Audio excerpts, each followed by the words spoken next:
Une surmortalité inquiétante apparaît sur l'ensemble de la planète et semble toucher toutes les tranches d'âge. Mort inexpliquée, analyse post-mortem troublante, nous analyserons en détail ce phénomène. Bienvenue sur Nouvel Horizon, je suis Anthony Bluto. Sommes-nous à l'aube d'un phénomène mondial qui impacterait une partie de l'humanité? Même si mes paroles peuvent paraître graves, des chiffres de surmortalité apparaissent sur toute la planète. En effet, nous recensons un nombre de morts record avec souvent des raisons inexpliquées en apparence. Prenons le cas de l'Australie pour commencer. Les données avancées par le Bureau australien des statistiques fait froid dans le dos. L'augmentation des décès au cours du trimestre par rapport à l'année passée est en augmentation de 18%. C'est une première historique, puisqu'à ce jour, jamais cette nation n'avait enregistré plus de 40 000 décès sur 4 trimestres consécutifs. Alors, quelle peut en être l'origine? Le docteur Mike Freelander, président de l'enquête du Sénat sur le Covid long, se dit très préoccupé par les décès supérieurs à la normale. Il insiste sur le fait de comprendre les causes de cette augmentation significative. Karen Cutter, la porte-parole du groupe de travail sur la mortalité liée au Covid, constate cette tendance. Elle pense de son côté que l'explication viendrait d'un vieillissement de la population. Les États-Unis, de leur côté, attestent aussi de cette surmortalité. Le Lincoln National Insurance, société spécialisée dans les assurances, affirme que cette augmentation n'est pas liée au Covid, ni même à la pandémie.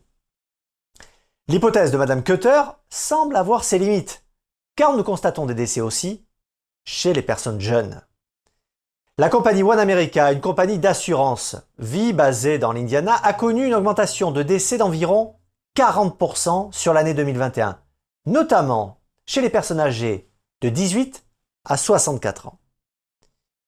Cette compagnie One America vieille de 145 ans n'a jamais connu au cours de son histoire entière des chiffres comme ceux que je viens d'avancer. Le directeur général de la compagnie a déclaré: « Nous observons le taux de mortalité le plus élevé de l'histoire. L'augmentation croissante des décès représente des chiffres énormes. Ce ne sont pas les personnes âgées qui meurent, mais les 18-64 ans. » Et en France, qu'en est-il? Eh bien, une étude réalisée en septembre 2022 par l'INSEE révèle des chiffres inquiétants. Depuis janvier 2022, dans l'Hexagone, plus de 425 000 décès sont constatés, toutes causes confondues, et ils ont été enregistrés. Et ce nombre ne cesse d'augmenter. La thèse avancée serait due aux vagues de chaleur survenues au cours des mois de juin, juillet et août. Mais là aussi, ces hypothèses sont à mettre en perspective avec des données qui nous viennent tout droit du Royaume-Uni. Pourquoi? C'est simple. Un grand nombre de décès concernent aussi des jeunes, en parfaite santé en apparence. Le docteur John Campbell, professeur en soins infirmiers au Royaume-Uni, tire de son côté la sonnette d'alarme. Il déclare que des jeunes personnes en très bonne santé décèdent sans aucun antécédent, et lui aussi précise bien qu'ils ne meurent pas du Covid. Il nous confirme que le nombre de décès des jeunes en bonne santé a augmenté en Europe. Il avance une moyenne de 1000 décès de jeunes par semaine au Royaume-Uni. Dans une étude publiée dans le journal The European Journal of Preventive Cardiology, il est noté que 80% des morts subites chez les jeunes surviennent alors qu'ils n'ont pas d'antécédents familiaux de maladies cardiaques.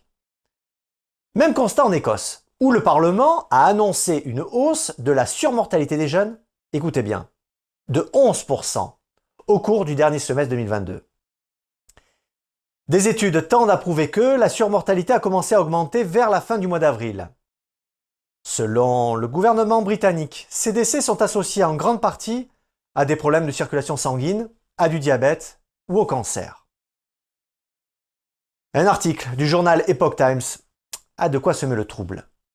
En effet, des embaumeurs chargés de préparer les corps des morts pour les rites funéraires affirment avoir observé des caillots fibreux et caoutchouteux de grande taille à l'intérieur des cadavres. Ils déclarent ne pas savoir encore si ce phénomène de formation de caillots est imputable au Covid-19, au vaccin, aux deux ou à un autre facteur. Richard Hirschman, directeur d'un service funéraire et embaumeur agréé en Alabama, exerce ce métier depuis plus de 20 ans. Son constat est clair. Avant 2020, seuls 5 à 10% des corps avaient des caillots. Aujourd'hui, c'est 50 à 70%. Chose étrange, après analyse, ils ont constaté que ces cailloux manquaient d'éléments essentiels présents dans du sang humain de bonne facture, tels que du fer, du potassium et du magnésium. Cette constatation laisse à penser que ces cailloux se sont formés à partir d'un élément autre que le sang. À la lueur de toutes ces données, il paraît primordial d'investiguer plus en détail sur les origines précises de ce phénomène qui semble prendre racine sur les 4 coins de la planète.